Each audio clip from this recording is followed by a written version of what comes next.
হাই everyone, কি খবৰ আপোনালোকৰ? আশা কৰোঁ সকলো ভালে কুশলে আছে। মোৰ অন্য এটা ভিডিঅ'লৈ আপোনালোক সকলোকে স্বাগতম জনাইছোঁ। আজি বনাবলৈ গৈছোঁ মই টেঙামৰাৰ সৈতে মাছৰ জোল। বলকচোন কেনেদৰে বনাওঁ দেখাওঁ প্ৰচেছটো।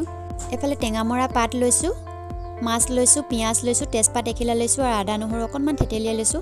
কেৰাহীখন বহাই দিছোঁ, তাতে তেল গৰম হ'বলৈ দিছোঁ। গৰম হোৱাৰ লগে লগে হালধি নিমখ দি মাছ কিটুকুৰা ভালদৰে ফ্ৰাই কৰি লৈছোঁ। এফালে মাছ সিজি গৈছে, এতিয়া নমাই ল'ম। ৰৈ যোৱা তেলখিনিতে মই সৰিয়হ কেইটামান ফুটাই লৈছোঁ, তাতে পিঁয়াজ কিটুকুৰা দি দিছোঁ। তাৰপিছত দি দিছোঁ পাতকেইখিলা ভালদৰে গলি যোৱালৈকে ৰৈ দিম। তাৰপিছত দিম মই আদা নহৰু। এফালে গৰম পানী দি দিছোঁ। গৰম পানী উতল অহাৰ লগে লগে মাছ কিটুকুৰা পেলাই দিছোঁ তাতে। এফালে মাছ সিজি গৈছে, এতিয়া ধুনীয়াকৈ থালিখন সজাই লৈছোঁ। যদি আপোনালোকে মোৰ ভিডিঅ'বোৰ চাই ভাল পায় তেনেহ'লে লাইক, ছাবস্ক্ৰাইব আৰু কমেণ্ট কৰিবলৈ নাপাহৰিব। এতিয়া মই খাওঁ। আজিলৈ আহিছোঁ, বাই বাই।